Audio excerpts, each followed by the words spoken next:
گوالیر کے مسلمانوں، ہندوستان میں اگر چیلنجز کا مقابلہ کرنا ہے، تعلیم کی طرف بڑھنے کے سوا کوئی چارہ نہیں ہے۔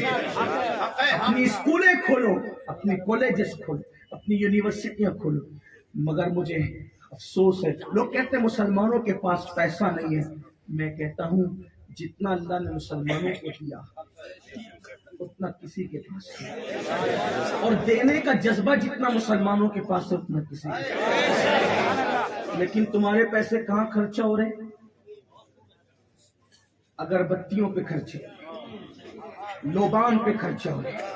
یہ اتنے بڑے بڑے موٹے موٹے یہ جو ہے، یہ ہنسنے کی بات نہیں ہے۔ اس سے منانی میاں کے مرتبے میں کیا اضافہ کیا آپ نے؟ اس سے امین القادری کے مرتبے میں کیا اضافہ کیا آپ نے؟ یہ 1000 سے کم کا نہیں ہوگا۔ مسلمانوں کی محنت کی کمائی کو آدھے منٹ کے لیے یہ خرچہ کرتے جلسے والے۔ جس قوم کی بیٹیاں سگنلوں پہ بھیک مانگ رہی ہو برقع پہن کر، اس قوم کے پیروں فقیروں کو اور خطیبوں کو اور علماء کو زیب دیتا ہے کہ آدھے منٹ کے لیے 1000 کا ہار پہن کر گلے سے اتار دے، اور پہنانے والوں کو شرم نہیں آتی؟ قوم کا پیسہ اتنا ضائع کر رہے ہو۔ یہی 1000 روپے بچا لیے جاتے تو گوالیر کے کسی یتیم بچے کی اسکول کی فیس بھری جاتی۔ پھول ہی دینا ہے نا، پھول ہی دینا ہے۔ ایک گلاب دے دو یا ہلکا سا ہار، ایک کافی ہے، ایک۔ میں اس کو آدھے گھنٹے تک تھوڑی پہن کے بیٹھوں گا، یا میاں صاحب تھوڑی پہن کے بیٹھ سکیں گے۔ کوئی شادی کرنے آئے یہاں جو گھنٹوں بیٹھیں گے پہن کر کے؟ جب پہننا ہی آدھا منٹ ہے۔ مجھے معاف کرنا گوالیر والوں، اندر سے دل جلا ہوا آدمی کبھی جو ہے وہ اس طرح کے پھولوں کو، آپ کو کیا پتا ہے، میں اوپن کروں نا باتیں تو اپنی اور اپنی ہوٹ اور اپنی دانت ہے۔ تمہیں پتا ہے سب سے زیادہ پوری دنیا میں اگر کسی کی بیٹیاں لوجوں میں کرائے پہ دی جاتی ہے تو مسلمانوں کی بیٹیاں۔ تو شرم نہیں آتی؟ اور یہ کیوں ہو رہا ہے؟ غربت کی وجہ سے۔ یہ باتیں کہنے کی ہمت نہیں ہے، لوگ اس کا غلط مطلب لیتے ہیں۔ مسلمانوں کی بیٹیاں دوسروں کا ہاتھ پکڑ کر غربت کی وجہ سے بھاگ رہی ہے، اور ہم لاکھوں روپے کن چیزوں پہ خرچہ کر رہے ہیں؟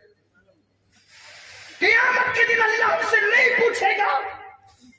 حضرت محبوب الہی خواجہ نظام الدین اولیاء جب سب لوگ لنگر کھا جاتے اور آخری میں آپ کے پاس کھانا لایا جاتا، کھانا دیکھ کر کہتے شاید جمنا کے کنارے کوئی بھوکا فقیر تڑپ رہا ہو، اگر میں کھا لوں گا تو قیامت کے دن اللہ کو جواب کیا، جاؤ میرا کھانا کسی بھوکے کو تلاش کر کے اس کو کھلاؤ۔ یہ تھا تصوف، یہ تھی سنیت، یہ تھی ولایت، یہ تھی خانقاہیت۔ کہاں ہے ہم؟ رسم رسم رسم، کب تک رسموں کے پیچھے بھاگو گے؟ نکلو۔ اللہ نے دولت دی ہے، صحیح مقام پر لگاؤ۔ اللہ نے مال دیا ہے، تعلیم پہ خرچ کرو۔ امام احمد رضا کی فکر سے لوگوں کو چڑ کیوں ہے پتہ ہے؟ امام احمد رضا یہ کہتے ہیں ایک چادر اگر مزار پہ چڑھی ہو تو دوسری ڈالنے کی بجائے، نام و نمود کے لیے دوسری ڈالنے کی بجائے، وہ چادر تیرے پڑوس کی کسی بیوہ کے سر پہ ڈال دے۔ ہم اس کے لیے تیار ہی نہیں، ہم اس کے لیے راضی ہی نہیں۔ ہمیں تعلیم پہ محنت کرنی، اور نہیں کسی کی، کم سے کم آپ اپنے لیے یہ طے کر لیں کہ میں اپنے بچوں کو ڈاکٹر بناؤ گے تو BUMS والے صرف نہیں، ستاروں کے آگے جہاں اور بھی ہے، ابھی عشق کے امتحان اور بھی ہے، تو شاہی ہے پرواز ہے کام تیرا، تیرے آگے تیرے واسطے آسماں اور بھی ہے، تیرے سامنے آسماں اور بھی ہے۔ انجینئر اعلیٰ قسم کے، ڈاکٹر اعلیٰ قسم کے، ٹیچر پروفیسر اعلیٰ قسم کے، اس لیے کہ جتنا ٹیلنٹ اللہ نے مسلمانوں کو دیا ہے اتنا کسی کو نہیں دیا۔ آپ پوری تاریخ اٹھا کر کے پڑھیں، آپ دیکھیں اپنی تاریخ، اپنے ماضی کو آپ دیکھیں، بھولے ہوئے سبق کو یاد کریں۔ آپ موبائل پر گیم کھیلنے نہیں ہے میرے عزیز، تو